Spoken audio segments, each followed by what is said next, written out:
Hello. Hello. জি ma'am, আছি। শুনতে আসসালামু আলাইকুম। হ্যাঁ, ওয়ালাইকুম সালাম।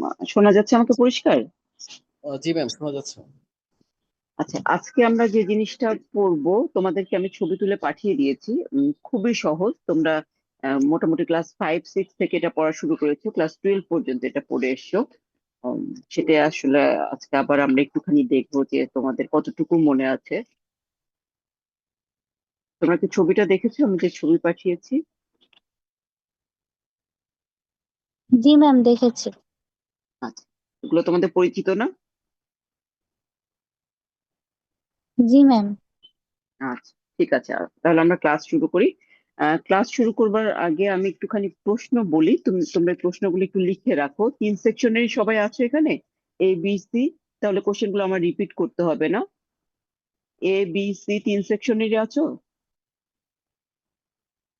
সেকশন জি ম্যাম। জি ম্যাম। সি দেখতে পাচ্ছি। তুমি কোন সেকশন, নাফিস?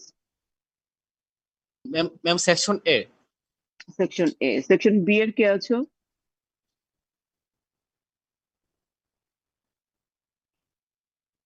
সেকশন বি এর কেউ নাই? আচ্ছা, আমি মানে তোমাদের সি আর আছে কিনা আমি আর জিজ্ঞেস করলাম না। যারা আছো আমি কোশ্চেন গুলো বলছি, তোমরা একটু লিখে নাও, তাহলে তোমরাই অন্যদেরকে এটা দিতে পারবে। আম, গত ক্লাসে যেটা পড়েছিলাম সে প্রশ্ন সহ বলছি, আজকে আমরা যা পড়বো সব সহ 4টা কোশ্চেন হয়। গত ক্লাসে বলেছিলাম, তারপর আবারও রিপিট করছি। বিরতি চিহ্ন কাকে বলে? তোমরা লিখেছিলে, বিরতি চিহ্ন কাকে বলে? বাংলা 15টি বিরতি চিহ্নের ব্যবহার উদাহরণ সহ উল্লেখ করো। ঠিক আছে।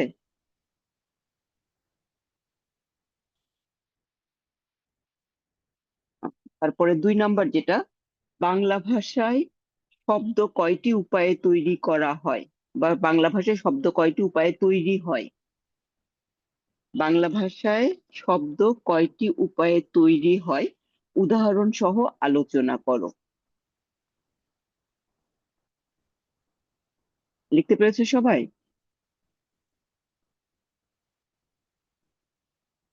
বাংলা ভাষায় শব্দ কয়টি উপায়ে তৈরি হয়, উদাহরণ সহ আলোচনা করো। হয়েছে? জি ম্যাম, হয়েছে ম্যাম। আচ্ছা, 3 নাম্বার হলো, শব্দ কাকে বলে? উৎস, অর্থ এবং গঠন অনুসারে বাংলা ভাষার শব্দ উদাহরণ সহ আলোচনা করো। শব্দ কাকে বলে? উৎস, অর্থ এবং গঠন অনুসারে বাংলা ভাষার শব্দ উদাহরণ সহ আলোচনা করো।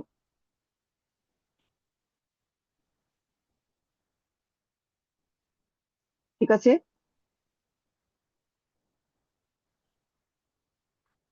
ম্যাম, এরপরে আরেকবার রিপিট করলে ভালো হয়। শব্দ কাকে বলে, ওটার সাথেই হবে উৎস, অর্থ এবং গঠন অনুসারে বাংলা ভাষার শব্দ উদাহরণ সহ আলোচনা করো। শব্দের 3টা শ্রেণী বিভাগ আছে, ওই 3টা শ্রেণী বিভাগ আমরা আজকে পড়বো। উৎস, অর্থ এবং গঠন অনুসারে বাংলা ভাষার শব্দ উদাহরণ সহ আলোচনা করো। আর 4 নাম্বারটা হলো, সাধু ও চলিত ভাষা কাকে বলে? সাধু ও চলিত ভাষার 10টি পার্থক্য নির্দেশ করো। সাধু ও চলিত ভাষা কাকে বলে? সাধু ও চলিত ভাষার 10টি পার্থক্য নির্দেশ করো।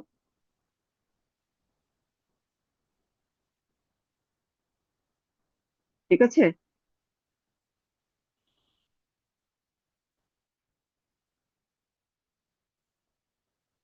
তাহলে আমরা ক্লাসে চলে যাই। শব্দ কি? আমরা জানি যে আমরা কথা বলবার সময় কি করি, আমরা অনবরত অসংখ্য ধ্বনি উচ্চারণ করে থাকি, এবং এই ধ্বনিগুলোর আসলে কোনো অর্থ নাই।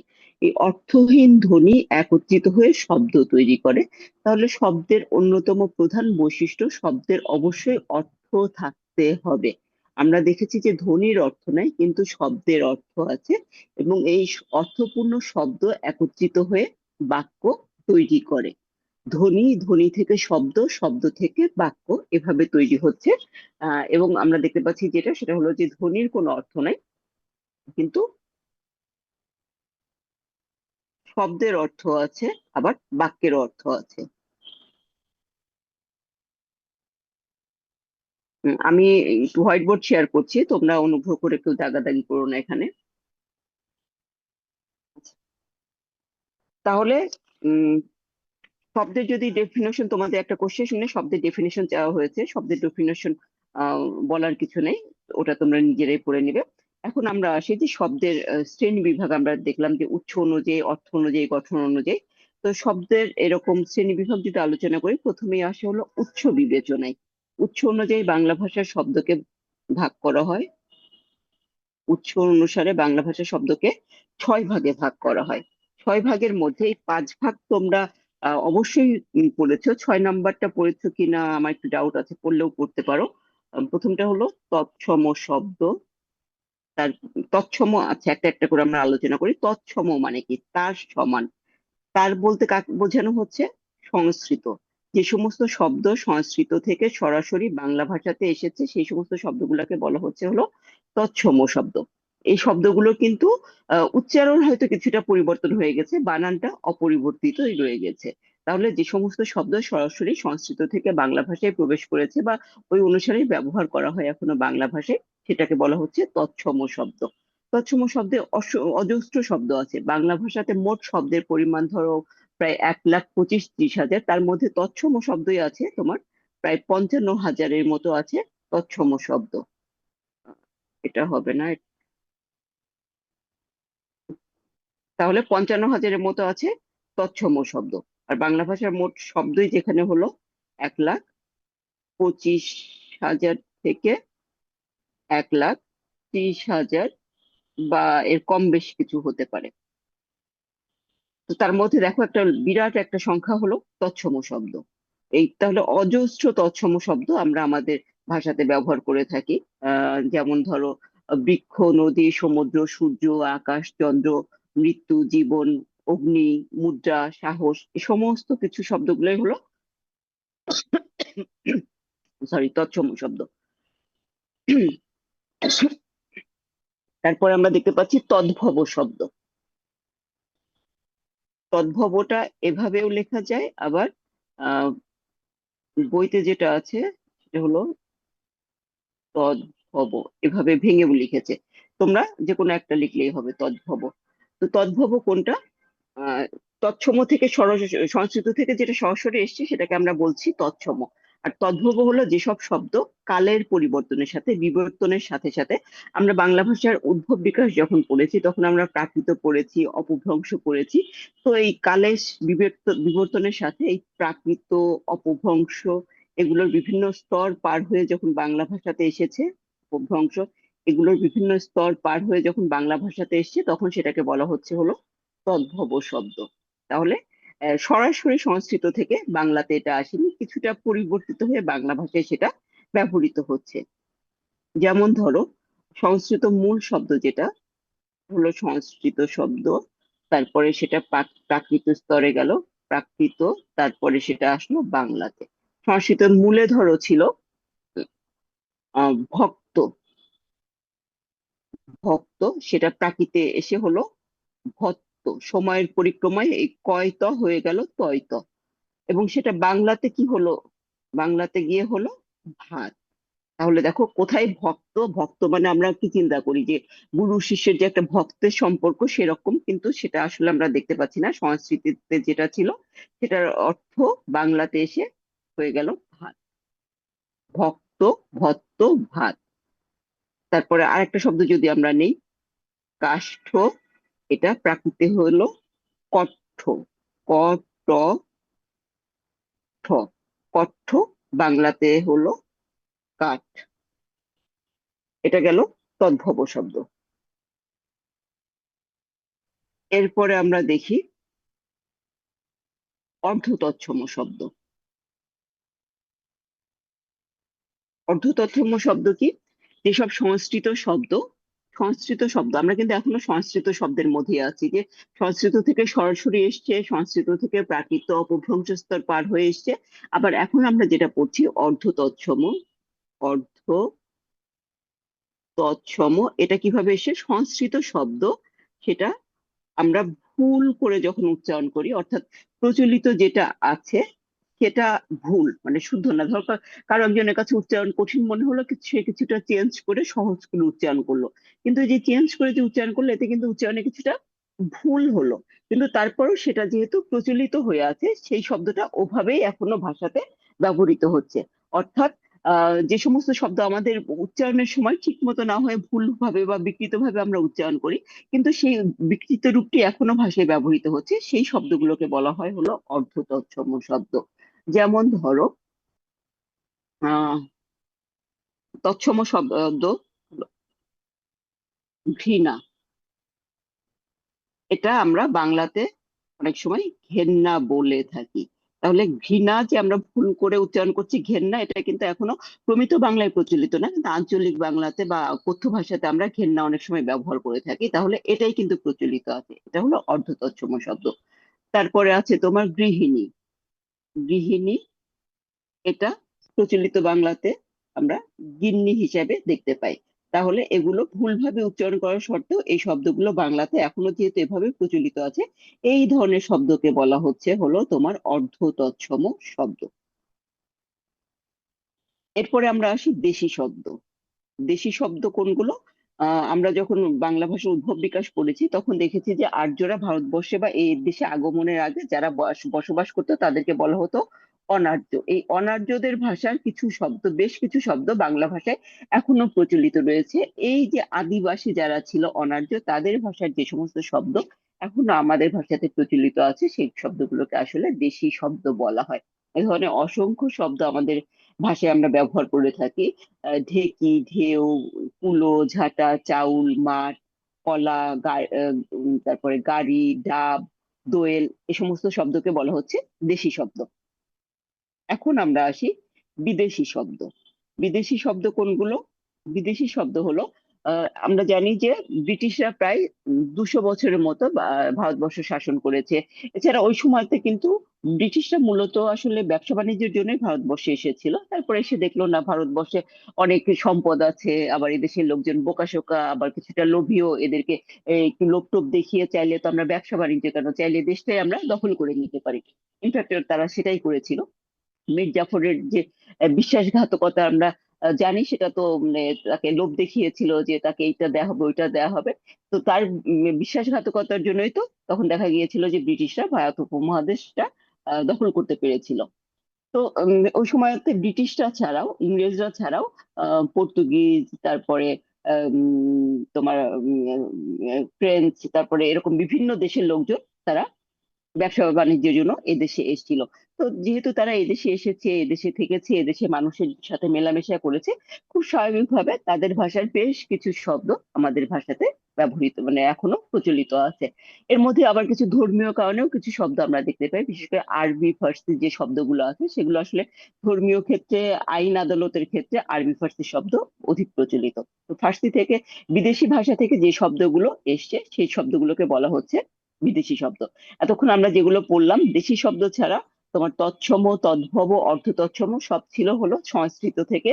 সংস্কৃত থেকে সরাসরি, সংস্কৃত থেকে কিছুটা পরিবর্তিত হয়ে, সংস্কৃত থেকে ভুল উচ্চারিত হয়ে তারপরে দেশিতে আমরা গিয়ে দেখলাম যে সেখানে আসলে দেখা যাচ্ছে যে সংস্কৃত থেকে আসেনি, সেটা এদেশে আদিবাসী যারা ছিল তাদের ভাষা থেকে যেটা এসছে দেশি। আর বিদেশি কোনটা? যে বিদেশি যারা বসবাস করতো তাদের ভাষা থেকে যে শব্দগুলো এসছে সেগুলোকে বিদেশি বলা হচ্ছে। যেমন ধরো ফার্সি থেকে যে এই যে শব্দগুলো এসছে তার মধ্যে আছে হলো দোকান আছে, খাতা আছে, কারখানা আছে, হাজার আছে, বাজার আছে, বরফ আছে, এই শব্দগুলো ফার্সি থেকে এসছে। আরবি থেকে যে শব্দগুলো এসছে তার মধ্যে আইন, আদালত, নামাজ, তারিখ, জাহাজ, উকিল, তারপরে আসল, শয়তান, এগুলো এসছে আরবি থেকে। পর্তুগিজ থেকে যে শব্দগুলো এসছে আলমারি, আলপিন, জানালা, পেয়ারা ইত্যাদি শব্দ। হিন্দি থেকে এসছে জুতা, ঝুড়ি, পাঠান, কাহিনী। ইংরেজি থেকে প্রচুর প্রচুর প্রচুর অসংখ্য শব্দ এসেছে। তোমরা যখন এরকম উদাহরণ লিখবে, বিদেশি শব্দের যখন উদাহরণ দিবে, 3-4টা করে উদাহরণ তো লিখতেই হবে। এরপরে আমরা দেখতে পাচ্ছি মিশ্র শব্দ, যেটার কথা বলেছিলাম যে তোমরা এটা পড়েছো কিনা আমি ঠিক জানি না। মিশ্র শব্দ মানে কি, দুটো ভাষার শব্দ যখন একত্রিত হয়ে নতুন কোনো একটা শব্দ তৈরি হয় এবং ওই শব্দটা ভাষাতে প্রচলিত থাকে, তখন সেটাকে মিশ্র শব্দ বা মিক্সড ওয়ার্ড বলা হচ্ছে সেটাকে। যেমন ধরো, বাংলা একটা শব্দ আছে কালি, আর আরবি শব্দ আছে কলম। এটা হলো আরবি, এটা হলো বাংলা। তো কালি আর কলম একত্রিত হয়ে কি হচ্ছে, কালি কলম। সেরকম আরেকটা শব্দ আছে, বাংলাতে বলা হয় মাস্টার, সরি ইংরেজিতে বলা হচ্ছে মাস্টার, বাংলাতে বলা হচ্ছে মশাই। দুটো একত্রিত হয়ে, এটা হচ্ছে ইংরেজি, এটা হলো বাংলা, দুটো একত্রিত হয়ে হচ্ছে মাস্টার মশাই। তাহলে এই যে দুই ভাষার শব্দ একত্রিত হয়ে যখন কোনো ভিন্ন একটা অর্থ বোঝাচ্ছে এবং ভাষাতে সেটা প্রচলিত থাকছে, তখন সেই শব্দটাকে বলা হচ্ছে হলো তোমার মিশ্র শব্দ। এ পর্যন্ত কি আমরা বুঝতে পেরেছি?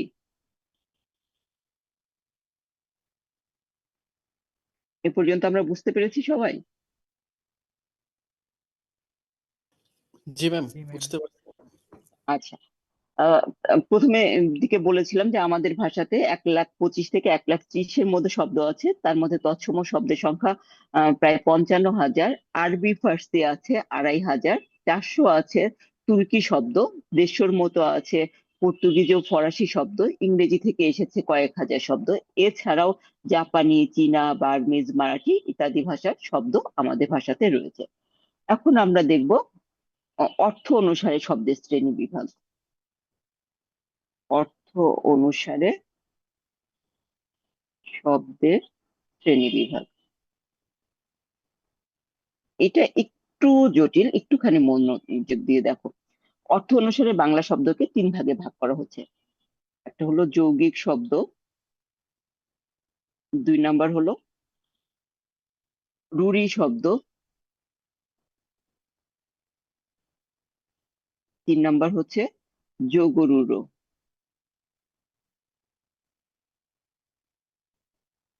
তাহলে আমরা এখন দেখি যৌগিক শব্দ কোনটা। যৌগিক শব্দ হচ্ছে প্রকৃতি এবং প্রত্যয়। এখানে আর একটা জিনিস চলে আসলো এখন, প্রকৃতি প্রত্যয়। প্রকৃতি প্রত্যয় তোমরা আহ একদম ছোটবেলা থেকে পড়তে পড়তে পড়তে পড়তে তোমাদের এটা মনে আছে কিনা আমি জানি না, কিন্তু তোমরা অবশ্যই পড়েছো প্রকৃতি প্রত্যয়। কারো কি মনে আছে প্রকৃতি কোনটা, প্রত্যয় কোনটা? এই যে আমি লিখলাম ক্রি যোগ তব্য, এর মধ্যে প্রকৃতি কোনটা, প্রত্যয় কোনটা, কেউ বলতে পারবে? প্রত্যয় মনে হয় ক্রি, আর প্রকৃতি মনে হয় তব্য। সম্ভবত আহ না, প্রত্যয় হচ্ছে ম্যাম তব্য, আর প্রকৃতি মেবি ক্রি হবে, সম্ভবত ক্রি হবে। হ্যাঁ হ্যাঁ, এটাই প্রকৃতি, ঠিকই বলেছো। এটা প্রকৃতি, প্রথমে যেটা থাকে সেটা প্রকৃতি, পরে যেটা যুক্ত হচ্ছে সেটা হচ্ছে প্রত্যয়। গুড। তাহলে কিছু হলেও তোমাদের মনে আছে। তাহলে যৌগিক শব্দ কোনটা? প্রকৃতি প্রত্যয় যুক্ত শব্দে যেসব শব্দের মূল প্রকৃতি বা প্রত্যয়ের অর্থ প্রাধান্য পায়। ধরো এই ক্রি যোগ তব্য, এটাই যদি আমরা শব্দ হিসেবে নিই, সেখানে প্রকৃতি প্রত্যয়ের অর্থ প্রাধান্য পেয়ে যখন শব্দের অর্থটা হবে, তখন সেটাকে বলা হচ্ছে যৌগিক শব্দ। যেমন ক্রি যোগ তব্য, ক্রি মানে হলো করা, কোনো কাজ করা, যা করা উচিত, তাহলে কর্তব্য। ক্রি যোগ তব্য, এটা দিয়ে বোঝাচ্ছে হলো কর্তব্য। কর্তব্য মানে হলো যা করা উচিত। তাহলে আমরা দেখতে পাচ্ছি এই যে কর্তব্য যে শব্দটা আমরা পেলাম প্রকৃতি এবং প্রত্যয়ের সাহায্যে গঠিত হয়ে যে শব্দটাতে, এবং সেই শব্দটাতে প্রকৃতি এবং প্রত্যয়ের যে অর্থ ছিল সেই অর্থটাই কিন্তু শব্দের অর্থটা বোঝাচ্ছে, বা ওই অর্থটা এখানে ক্যারি করছে। কাজেই প্রকৃতি এবং প্রত্যয় যোগে গঠিত শব্দে যদি প্রকৃতি এবং প্রত্যয়ের অর্থ অনুসারে শব্দটার অর্থ বোঝায়, সেটাকে বলা হচ্ছে তোমার যৌগিক শব্দ। আর রূঢ়ি শব্দ কোনটা? রূঢ়ি শব্দ হলো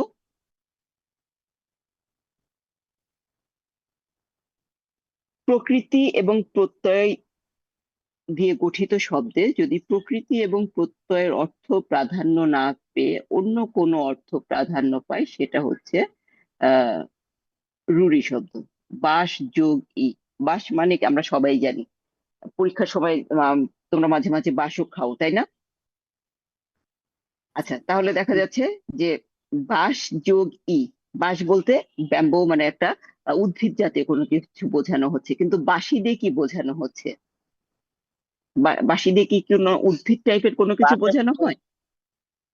কোনো একটা বাদ্যযন্ত্র বোঝানো হচ্ছে যেটা আহ খুব সুন্দর করে বাজে। তোমরা কি কেউ বাঁশি বাজাতে পারো?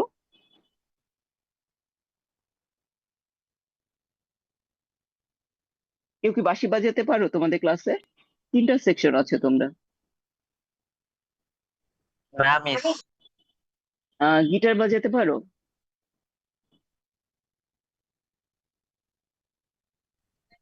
জি ম্যাম। আচ্ছা, গুড। কখনো মনে হয় নাই যে বাঁশিটা একটু বাজিয়ে, বা বাঁশির শব্দ তোমাদের ভালো লাগে না?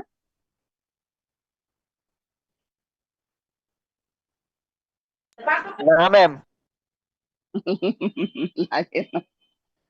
তুমি এক কাজ করো, রাতের বেলা গভীর রাতে যখন শুনশান নীরবতা, তখন এখন তো সবকিছু ইউটিউবে পাওয়া যায়, বাঁশির শব্দ খুব অনেক জোরে না, খুব হালকা করে দিয়ে তুমি একটু শুনো। একদম কোনো আওয়াজ থাকবে না, খুব মনোযোগ দিয়ে একটুখানি শুনো, দেখো তোমার কেমন লাগে। তুমি বারান্দায় বসে শুনতে পারো, বিছানায় শুয়ে চোখ বন্ধ করে শুনতে পারো, তারপরে আমাকে বলো যে ভালো লাগে নাই। আচ্ছা, আমরা যেটাতে ছিলাম যে দেখা যাচ্ছে যে বাঁশি দিয়ে আসলে একটা ভিন্ন বাদ্যযন্ত্র বোঝাচ্ছে, এখানে বাঁশ এবং এটার কোনোটার অর্থই প্রাধান্য পাচ্ছে না। তাহলে রুড়ি শব্দ বলতে বোঝানো হচ্ছে প্রকৃতি প্রত্যয় যোগে যে শব্দটা গঠিত হচ্ছে, সেখানে প্রকৃতি প্রত্যয়ের অর্থ প্রাধান্য না পেয়ে অন্য কোনো নতুন অর্থ যখন প্রকাশ পাচ্ছে, এই ধরনের শব্দকে রূঢ় বা রুড়ি শব্দ বলা হচ্ছে। এরপরে আমরা আসি যোগরূঢ় শব্দ। যোগরূঢ় শব্দ সমাস নিষ্পন্ন, সমস্যমান পদ, এগুলো একটুখানি সমস্যমান পদ কোনটা বলতে পারবে? ধরো সিংহ চিহ্নিত আসন।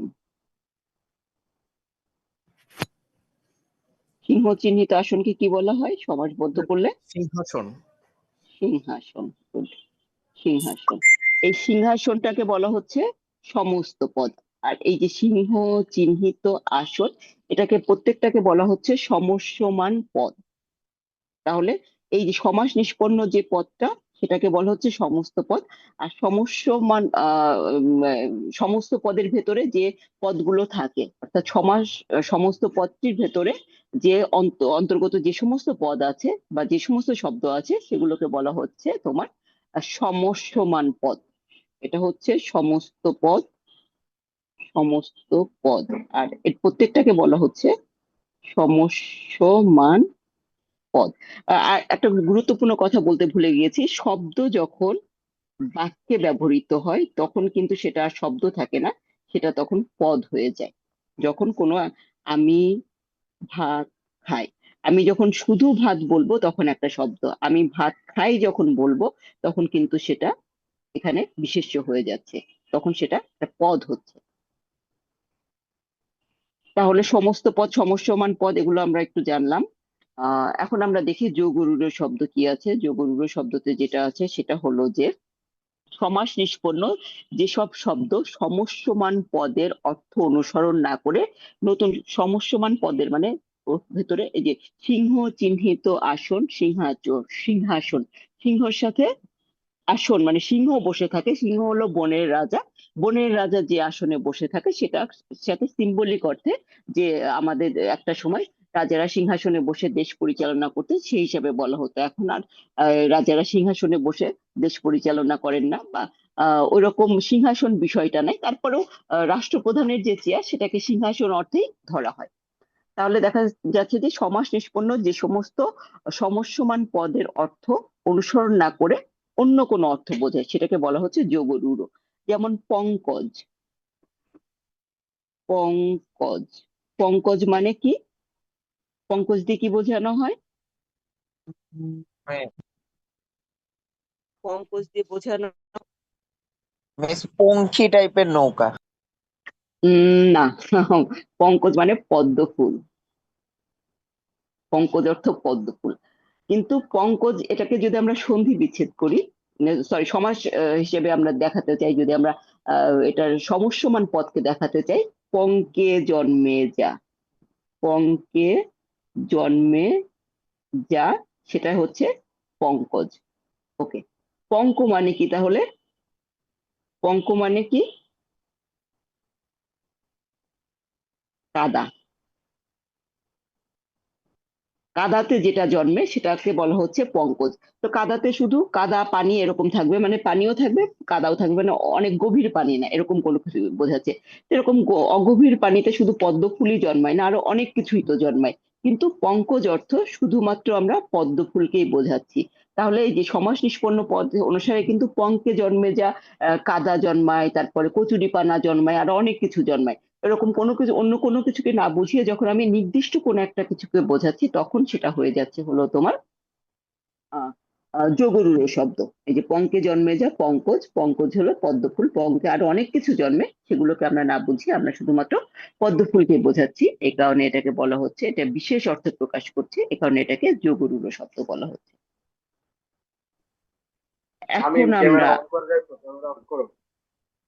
এখন আমরা আসবো গঠন অনুসারে শব্দের শ্রেণী বিভাগ। এটা খুবই সহজ। গঠন অনুসারে শব্দকে দুই ভাগে ভাগ করা যায়, একটা হচ্ছে মৌলিক শব্দ, একটা হচ্ছে সাধিত শব্দ। মৌলিক আর একটা হচ্ছে সাধিত।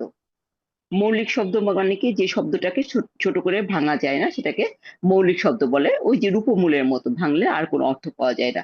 মা, তারপরে হলো ফুল, তারপরে পা, তারপরে মেঘ, এগুলো সবই মৌলিক শব্দ। আর যে শব্দকে ভাঙলে ভিন্ন অর্থ পাওয়া যায় সেটাকে বলা হচ্ছে সাধিত শব্দ। যেমন চাঁদ মুখ, চাঁদ মুখ, চাঁদ যোগ মুখ, চাঁদের একটা অর্থ আছে, মুখের একটা অর্থ আছে। আর তারপরে পরাজয়, পরার একটা অর্থ আছে, জয়ের একটা অর্থ আছে, পরাজয়। তো এগুলোকে বলা হচ্ছে তোমার সাধিত শব্দ। তাহলে এটা গেল। তাহলে শব্দ কাকে বলে, উৎস, গঠন এবং অর্থ অনুযায়ী শব্দের শ্রেণী বিভাগ আমরা পড়ে ফেললাম। এখন আমরা দেখবো যে আমরা প্রথমে আর একটা প্রশ্ন বলেছিলাম যে বাংলা ভাষায় কয়টি পদ্ধতিতে শব্দ তৈরি করা হয় সেগুলো সম্পর্কে আলোচনা করো। বাংলা ভাষায় 3টি পদ্ধতিতে শব্দ তৈরি করা হয়। 1 নাম্বার হলো প্রত্যয় যোগে, প্রত্যয় যোগে। 2 নাম্বার হলো উপসর্গ যোগে। এই সংগ্রাম, তোর ক্যামেরা অফ কর। 3 নাম্বার দেখে হলো ছোট লাগতেছে।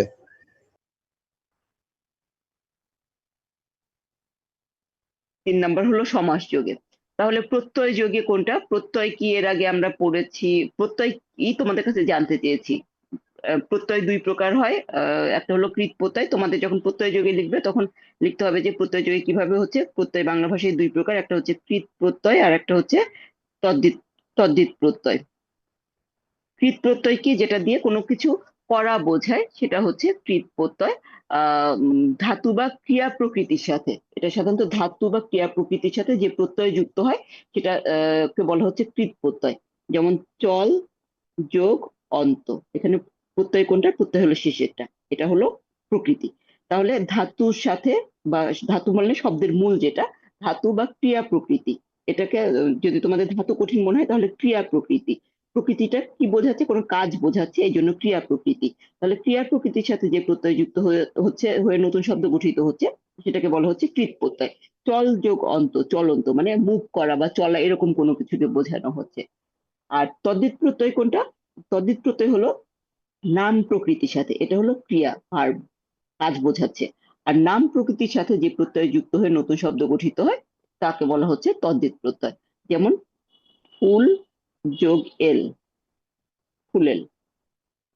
ফুল কোনো কাজ বোঝাচ্ছে না, ফুল একটা জিনিসের মানে কোন একটা কিছু নাম বোঝাচ্ছে, এর সাথে এই প্রত্যয়টা যুক্ত হয়ে যে নতুন শব্দটা গঠিত হচ্ছে সেটা হচ্ছে তদ্ধিত প্রত্যয়। তাহলে আমরা দেখলাম প্রত্যয়ের সাহায্যে কিভাবে শব্দ গঠিত হয়। এরপরে আছে উপসর্গ যোগে শব্দ গঠিত।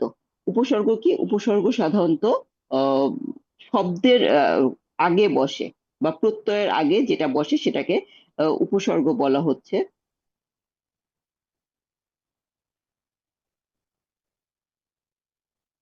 বাংলা ভাষায় উপসর্গ কয় প্রকার? বাংলা ভাষায় উপসর্গ 3 প্রকার। একটা হলো বাংলা উপসর্গ,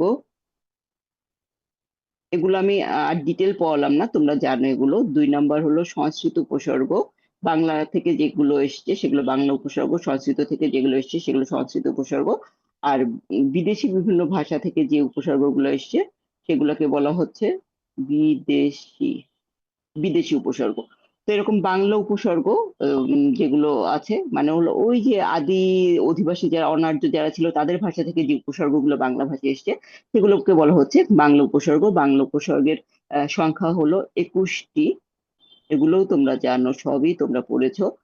সংস্কৃত উপসর্গ তৎসম বা সংস্কৃত থেকে যেগুলো এসছে বাংলা ভাষাতে উপসর্গগুলো সেগুলোকে বলা হচ্ছে তোমার সংস্কৃত উপসর্গ। এর সংখ্যা হলো 20টি। বিদেশি উপসর্গ আসলে ওরকম সুনির্দিষ্ট করে কোনো সংখ্যা দেয়া নাই, বিদেশি বিভিন্ন ভাষা থেকে এসছে, ইংরেজি থেকে এসছে, আরবি থেকে এসছে, ফার্সি থেকে এসছে, এরকম বিভিন্ন উপসর্গ এসছে। এই গেল উপসর্গ যুগে গঠিত শব্দ। এরপর আমরা দেখব সমাসের সাহায্যে। সমাসের সাহায্যে বাংলা ভাষায় অসংখ্য শব্দ গঠিত হয়। তোমরা সমাস কাকে বলে, সমাসের সাহায্যে বাংলা ভাষায় কিভাবে শব্দ গঠিত হয় তখন সেটার উদাহরণ দিয়ে দিলে হবে। সমাস কাকে বলে, সমাসের সাহায্যে বাংলা ভাষায় অসংখ্য শব্দ গঠিত হচ্ছে। তারপরে এরকম আহ যে সমাসের শ্রেণী বিভাগ আছে সবটা না লিখলে হবে, কিন্তু ধর 2-3টা শ্রেণী বিভাগ থেকে তোমরা বিভিন্ন উদাহরণ দিয়ে দিলে সমাসের সাহায্যে শব্দ গঠনের উপায়। এই গেল আমাদের পরের প্রশ্নটা। বলো, কারো কোথাও সমস্যা আছে? আমরা আরেকটা বিষয় পড়বো, সাধু ও চলিত। কারো কোথাও সমস্যা আছে জি কিনা বলো। ম্যাম। সরি, সমস্যা থাকার কথাও না, কারণ সবই তোমরা ছোটবেলা থেকে পড়ে আসছো।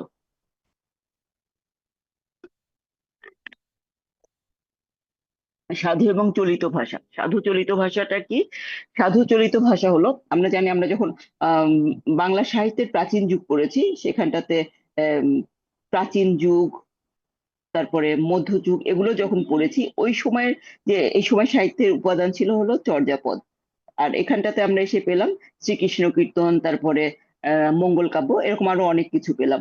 এই চর্যাপদ বলো আর মধ্যযুগের যে সাহিত্যিক উপাদানগুলো আছে সবই কিন্তু তখন পদ্য বা কবিতা আকারে লেখা হতো, পদ্য অথবা কবিতা আকারে লেখা হতো। ওই সময় কিন্তু গদ্যের কোনো প্রচলন বাংলা সাহিত্যে ছিল না। তাহলে মধ্যযুগ পর্যন্ত আমরা দেখতে পাচ্ছি বাংলা সাহিত্যে আমরা যে সমস্ত সাহিত্যিক নিদর্শন পাই সেখানে আসলে পদ্য বা কবিতাই ছিল। তারপরে আমরা দেখতে পাচ্ছি যে গদ্যের সূচনা হলো মূলত আসলে তোমার ব্রিটিশরা যখন এই ভারত উপমহাদেশ দখল করলো তারপরে আসলে গদ্যের সূচনা হলো। এটা 19 শতকে আমরা দেখতে পাচ্ছি গদ্যের সূচনা হলো। এবং এটা করেছিল আসলে ইংরেজরাই করেছিল, এবং তারা করেছিল কিন্তু বাংলা গদ্যে সম্প্রসারণ ঘটানোর জন্য বা বাংলা গদ্য চর্চা করবার জন্য যে করেছিল তা না, তারা কিন্তু আসলে তাদের নিজেদের কাজেই করেছিল। কারণ তারা একটা দেশে এসছে, সে দেশ শাসন করবে, শোষণ করবে, কাজেই সেই দেশের ভাষা সেই দেশের কালচার যদি না জানে তাহলে তো সে দেশটা তারা খুব ভালো করে শাসন করতে পারবে না। তো তারা তাদের কর্মচারীদের এই বাংলা অঞ্চলের ভাষা, সে সময় কিন্তু কলকাতাটা রাজধানী ছিল, ভারতবর্ষের রাজধানী ছিল কলকাতা। তো এই কলকাতা তখন শিক্ষা দীক্ষায় অনেক কিছুতে এগিয়ে ছিল কলকাতা। তো তো এই কারণে তারা ইয়া করলো যে কলকাতাতেই তারা ফোর্ট উইলিয়াম কলেজ স্থাপন করলো 1801 সালে। এবং এই 1801 সালে ফোর্ট উইলিয়াম কলেজ স্থাপন করার পর থেকেই এই সংস্কৃত যে ভাষাটা প্রচলিত ছিল সেই সংস্কৃতর অনেকটা অনুসরণে এই গদ্যের প্রচলন তারা শুরু করলো 1801 সালে ফোর্ট উইলিয়াম কলেজ প্রতিষ্ঠা করবার পরে। তখন থেকে আসলে এই যে সংস্কৃতের অনুকরণে, এটা হলো সংস্কৃতের অনুকরণে, সংস্কৃতের অনুকরণে একটা অনেকটা কৃত্রিম একটা ভাষা তারা তৈরি করলো, সেটা পদ্য না, সেটা গদ্য আকারে। এই যে সংস্কৃতের অনুকরণে একটা কৃত্রিম গদ্য তৈরি করলো, সেই কৃত্রিম গদ্যটাকে কিন্তু আসলে সাধু ভাষা বলা হচ্ছে। কারণ আমরা যখন মুখে কথা বলি আমরা কিন্তু খেলিতেছি, করিতেছি, যাইতেছি এভাবে কিন্তু কথা বলি না, তাই না? আমরা খেলছি, করছি, যাচ্ছি, বা খেলতেছি, করতেছি, যাইতেছি এইভাবে বলি, কিন্তু খেলিতেছি, করিতেছি, যাইতেছি এভাবে কিন্তু এটা মৌখিক ভাষার মধ্যে না। তাহলে সংস্কৃতর আদলে যে একটা কৃত্রিম আম, আম, গদ্যের রূপ তৈরি হলো সেটাকে বলা হচ্ছে সাধু ভাষা। এবং এটা শুরু করলো কারা? ইংরেজরা শুরু করলো ফোর্ট উইলিয়াম কলেজের মাধ্যমে 1801 সালে। তারপরে বাংলার যারা সাহিত্যিক ছিলেন ওই সময়, ঈশ্বরচন্দ্র বিদ্যাসাগর, তারপরে রাজা রামমোহন রায়, এরা তখন কি করলেন? এরা তখন এই সাধু ভাষাতে সাহিত্য রচনা শুরু করলেন। তো মাঝখানে দেখা যাচ্ছে যে প্যারীচাঁদ মিত্র, তিনি আলের ঘরের দুলাল বলে একটা উপন্যাস লিখেছেন। তিনি তার উপন্যাসে সাধু এবং চলিতের মিশ্রণে একটা নতুন ভাষা তৈরি করার চেষ্টা করেছিলেন, কিন্তু এটা আসলে খুব একটা সফল হয় নাই। তো চলিত রীতিটা আসলে সফল হয়েছে যার অবদানে তার নাম অবশ্যই বলতে হবে, যার নাম প্রথমেই বলতে হবে, সেটা হলো প্রমথ চৌধুরী। প্রমথ চৌধুরী তিনি যেটা করেছিলেন 1914 সালে সবুজ পত্র, সবুজ পত্র বলে একটা পত্রিকা চালু করেন, এবং সেই পত্রিকাতে এই চলিত ভাষাতে লেখা হতো। অর্থাৎ সবুজ পত্র পত্রিকা এই, এবং 1914 সাল প্রমথ চৌধুরী এই বাংলাতে আমরা যে এখন সাধু ব্যবহার করছি, এখন যে কোথাও চলিত, সরি আমরা যে এখন চলিতটা ব্যবহার করছি, সাধু যে ওইভাবে কোথাও নেই, এর পেছনে কিন্তু প্রমথ চৌধুরী, সবুজ পত্র পত্রিকা, এগুলোর অবদান অসামান্য। এবং পরবর্তীতে দেখা গেল রবীন্দ্রনাথ ঠাকুরও তাকে স্বীকৃতি দিলেন এবং তিনি নিজেও চলিত ভাষায় লেখালেখি শুরু করলেন। তারপরে ধীরে ধীরে সাধুর একটা রাজ্য ছিল, যে একটা সময় সাহিত্য রচনা মানে সাধুতে করতে হবে, সাধুতে করলে সেটা অনেক বেশি প্রশংসিত হবে। চলিতটাকে খুব নিম্ন চোখে দেখা হতো, যারা চলিতে সাহিত্য রচনা করা হতো তাদেরকে বেশ হেয় করা হতো। কিন্তু দেখো, যুগের পরিক্রমায় সময় এমনই কঠিন একটা জিনিস যে কখন কে রাজা হবে, কখন কে প্রজা হবে, এটা আসলে বোঝা খুব ডিফিকাল্ট। কারো রাজত্বই চিরদিন থাকে না। একসময় সাধুর, দীর্ঘকাল সাধু রাজত্ব করেছে বাংলা সাহিত্যে, কিন্তু এখন সাধু অলমোস্ট হারিয়ে গিয়েছে। তো একেবারেই যে বাংলা ভাষা থেকে সাধু হারিয়ে গিয়েছে তা না, এখনো সরকারি বিভিন্ন দলিল দস্তাবেজ বলো বা আহ, ইত্তেফাক বলে একটা পত্রিকা আছে, তোমরা নাম নিশ্চয়ই শুনেছো, সেখানে একটা সময় সাধুতে লেখা হতো। এখন পুরো পত্রিকা সাধুতে লেখা হয় না, সম্পাদকীয় অংশটা সাধুতে লেখা হয়। কাজে সাধু যে একেবারে বাংলা ভাষা থেকে হারিয়ে গেছে সেটা আমরা বলতে পারি না, কিন্তু সাধুর যে জয় জয়কার একটা সময় ছিল, সেই জয় জয়কারটা আর নাই। এখন চলিতের জয় জয়কার সর্বত্র। সাধু আর চলিতের মধ্যে মূল পার্থক্যটা কোথায়? সাধু আর চলিতের মধ্যে মূল পার্থক্যটা আমরা দেখতে পাচ্ছি যে আসলে, আচ্ছা আমরা যদি এইভাবে একটুখানি দেখি, বাংলা ভাষা এটাকে আমরা প্রথমে দুই ভাগ যদি করি, একটা হচ্ছে মুখের ভাষা, অর্থাৎ এটাকে মৌখিক ভাষা বলা যায়, হ্যাঁ, মুখের ভাষা অথবা মৌখিক ভাষা। আর একটাকে বলা হচ্ছে লেখার ভাষা বা লিখিত ভাষা। লেখার ভাষা আর লিখিত ভাষা, যেটাই হোক না কেন, এই লেখার ভাষাটাই পরে গিয়ে আর দুই ভাগে ভাগ হলো, একটা হচ্ছে সাধু আর একটা হলো চলিত। তাহলে বাংলা ভাষা, মুখের ভাষাটা কিন্তু সময়ের সাথে সাথে, মুখের ভাষাটা পরিবর্তন সহজ কেন, কারণ সময়ের সাথে সাথে এটা তো মানে লিখিত কোনো ডকুমেন্ট থাকে না মুখের ভাষায়। কাজে যে ট্রেন্ড আসে সে অনুযায়ী ভাষাটা সাধারণত দেখা যাচ্ছে যে 15, 20, 25 বছর পরে একটুখানি চেঞ্জ হয়, কিন্তু লিখিত ভাষায় কিন্তু পরিবর্তনটা খুব সহসা হয় না, অনেক অনেক বছর পরে হয়তো আহ, বানানে কোনো একটা বানানে পরিবর্তন হলো, এটা হলো ওটা হলো। কাজে লিখিত যেহেতু এটা ডকুমেন্ট আকারে থাকছে, সেটার পরিবর্তনটা খুব সহজে ঘটে না, কিন্তু মৌখিক ভাষা অহরহ দেখা যাচ্ছে পরিবর্তিত হচ্ছে। আর সাধু চলিতের কথা যেটা বলছিলাম, যে সাধু চলিতের মধ্যে মূল পার্থক্যটা কোথায়? সাধু চলিতের মূল পার্থক্য হলো ক্রিয়াপদ আর হলো সর্বনামের ক্ষেত্রে। এই দুটোর ক্ষেত্রে সাধু চলিতের মূল পার্থক্য। যেমন সাধুতে সবসময় ক্রিয়া এবং সর্বনামের পুরোটা লেখা হয়, আর চলিতে সেটা সংক্ষেপে লেখা হয়। যেমন ধরো খেলছে, যদি সাধুতে বলি খেলিতেছে, খেলিতেছে, এটা আমি চলিতে কি বলবো? এটা হলো সাধু। সাধুতে আমি বলছি খেলিতেছে, চলিতে হলো খেলা করা একটা ক্রিয়া, একটা কাজ, খেলছে। সর্বনামে তাহারা, তাহাদিগের, এগুলো। আর চলিতে কি ব্যবহার করা হচ্ছে সর্বনামের? তারা, তাদের। তাহলে সাধু এবং চলিতের মূল পার্থক্য দেখা যাচ্ছে ক্রিয়া এবং সর্বনামের মধ্যে।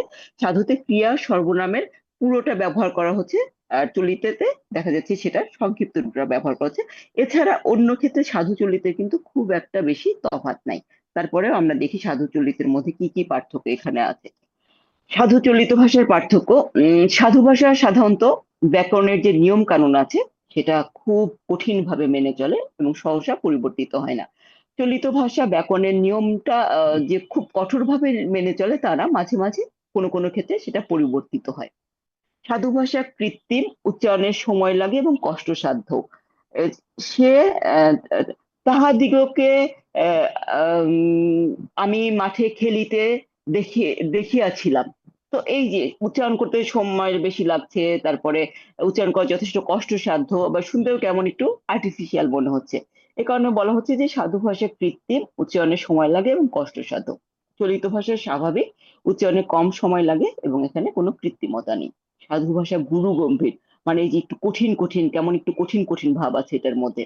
আর চলিত ভাষাটাকে বলা হচ্ছে হালকা বা লঘু প্রকৃতির।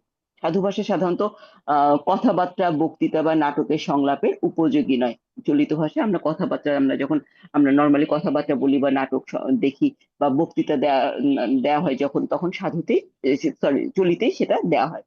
সাধু ভাষায় সর্বনাম এবং ক্রিয়াপদের পূর্ণ রূপ থাকে। একটু আগে যেটা দেখলাম, চলিত ভাষায় সর্বনাম ও ক্রিয়াপদের সংক্ষিপ্ত রূপ ব্যবহৃত হয়। সাধু ভাষায় সংস্কৃত বা তৎসম শব্দের ব্যবহারটা বেশি দেখা যায়। চলিততে তদ্ভব দেশি বিদেশি শব্দের ব্যবহার বেশি লক্ষ্য করা যায়। সাধু ভাষাতে অনুসর্গ হিসেবে দ্বারা, দিয়া, কর্তৃক, অপেক্ষা এগুলো ব্যবহার করা হয়। চলিত ভাষাতে অনুসর্গ হিসেবে হতে, থেকে, চেয়ে এগুলো ব্যবহার করা হয়। বর্তমানে সাধু ভাষার আসলে ওইভাবে প্রচলন নেই বা খুব কম ক্ষেত্রে এর প্রয়োগ দেখা যায়। চলিত ভাষা আধুনিক কালের ভাষা এবং বর্তমানে অধিক ব্যবহৃত ভাষা। এই ছিল হলো আমাদের আজকের ক্লাস। এখন তোমরা বলো তোমাদের কারো কোথাও বুঝতে সমস্যা হয়েছে কিনা, না হলে আমি রোল কলে চলে যাব। ম্যাম কোশ্চেন গুলো একটু আরেকবার বলবেন? কোশ্চেন গুলো বলেছি বাবা, ক্লাসে লিখেও নিয়েছে, তোমরা একটু শেয়ার করে দিও। যারা যারা লিখেছো প্রত্যেকটা করে সেকশন থেকে এ বি সি আমি জিজ্ঞেস করে নিয়েছি এবং প্রত্যেককেই আমি লিখিয়েছি। কাজে তোমাদের কোশ্চেন পাবার কথা। Okay miss. ঠিক আছে, রোল কল করছি। Section A, roll 1 001, ma'am 002, Tahmid 9, 003, present ma'am.